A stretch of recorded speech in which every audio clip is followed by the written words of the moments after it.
खुलुमबाय लोगोफोर, डियार ब्रह्म चेनेलनि खौरां नायगिरि गासैबो रायजो राजा नोंथांमोननिसिम गोजोन बेलासिनि गाहाम हामलायथि बावहरग्रोनाय जाबाय। आं दिनै नोंथांमोननि सिगाङाव आरोबाव माखासे खौरां लानानै फैबावलायबाय। आसा खालामो नोंथांमोनहा खौरांखौ खोनासंनानै मोजां मोनगोन।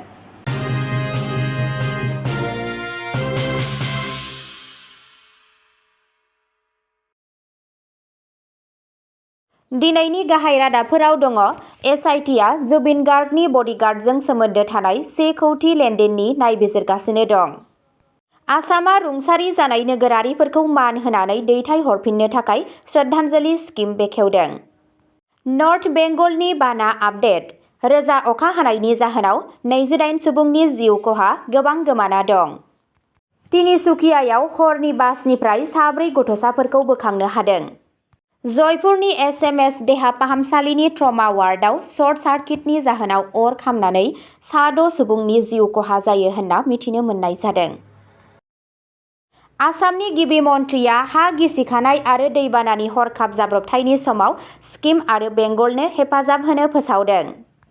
अरां नेशनेल पार्क माहारियारि हाग्रामाया दिनै 6 अक्ट'बरनिफ्राय दावबायारिफोरनि थाखाय खुलिफिनबाय।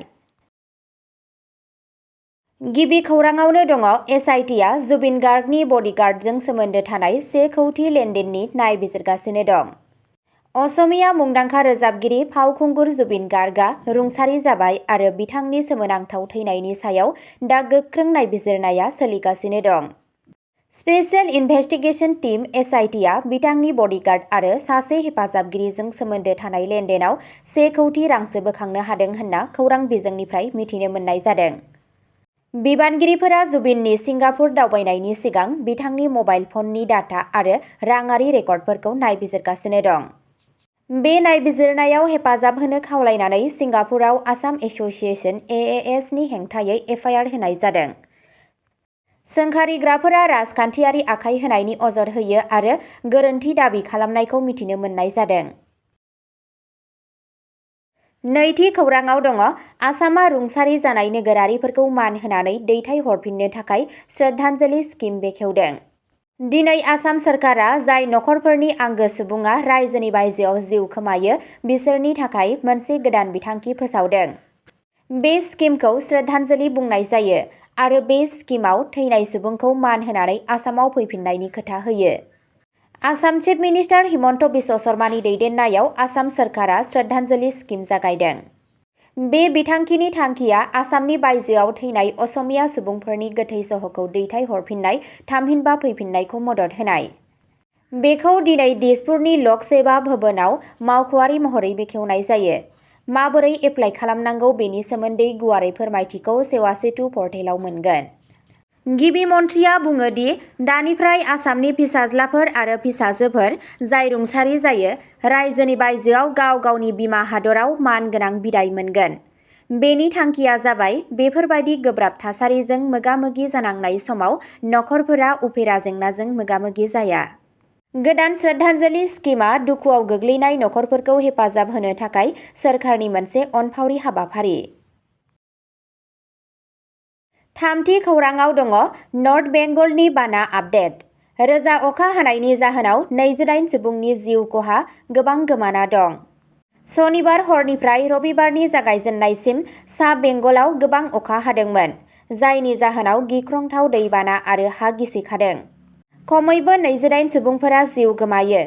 बांसिनानो हाजोआरि नोगोर मिरिकआव आरो गोबां सुबुंफोरा दासिमबो गोमाना दं मानोना रैखाथि हान्जाया गोथौ जायगासिम सौहैनो थाखाय गोब्राब नाजायो। दार्जिलिंआव 24 घन्टायाव 261 मिलिमिटार अखा हादों। कुचबिहार आरो जलपाइगुरि बायदि गुबुन ओनसोलफोरावबो गोबां अखा हादों। गोबां दालांफोरा बायदों, जायनि जाहोनाव गाहाय लामाफोरा बन्द जादों आरो हान्था मेलानि थाखाय गोबां जेंना सोमजिदों। दार्जिलिं हिमालयान रेलवे सिबिथाइफोरखौ थि नङै समसिम बन्द खालामबाय। हाजो रिजर्ट आरो हाग्रानि जिब-जुनार ओनसोलफोराव दावबायारिफोरा मोब्लिब गोहो बन्द जानाय आरो लामाफोरखौ होथेनायनि मोगा-मोगि जानांदों। खायसेया दिरुंजों दै बानानि दैखौ बारनो गोनां जादों आरो थाबथानानै थानाय सुबुंफोरखौ बासायनो थाखाय मैदेरफोरखौ बाहायनाय जादों। चिफ मिनिस्टार ममता बेनार्जीआ मोनसे हरखाब सावरायमेल खुंदों आरो दावबायारि जायगाफोरखौ बन्द खालामनो बिथोन होदों।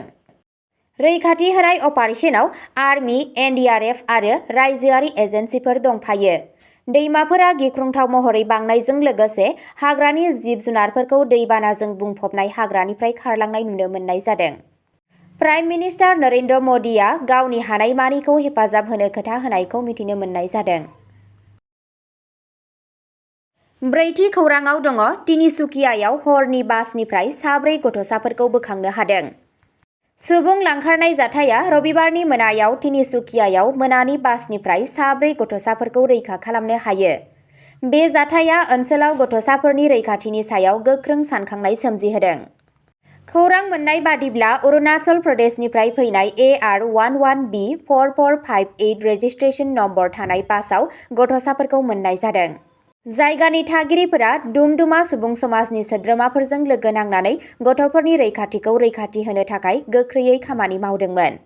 पुलिसआ फोरमायनाय बादिब्ला अरुणाचल प्रदेशनि चांलां जिल्लानि दियुननि 2 लाइमोन आइजोआ गथ'फोरखौ इटानगरसिम लांनो थाखाय खैसार खालामदों। बे फोरमायथिया माकुम टाउनाव दुंहाव थासारि सोमजिहोदों, जेराव बे जाथाया जादोंमोन। माकुम पुलिसआ थाबैनो दायनिगिरि आइजोफोरखौ हमनानै बोखांनो हानाय गथ'फोरखौ गावनि आवथायाव लायो। लांखारनाय नेटवार्कखौ संदाननो आरो गथ'साफोरनि रैखाथिखौ थि खालामनो थाखाय नायबिजिरनाया सोलिगासिनो दं। बाथि खौराङाव दङ जयपुरनि एसएमएस देहा फाहामसालिनि ट्रमा वार्डआव सर्ट सार्किटनि जाहोनाव अर खामनायनि जाहोनाव 6 सुबुंनि जिउ खहा जायो होनना मिथिनो मोननाय जादों।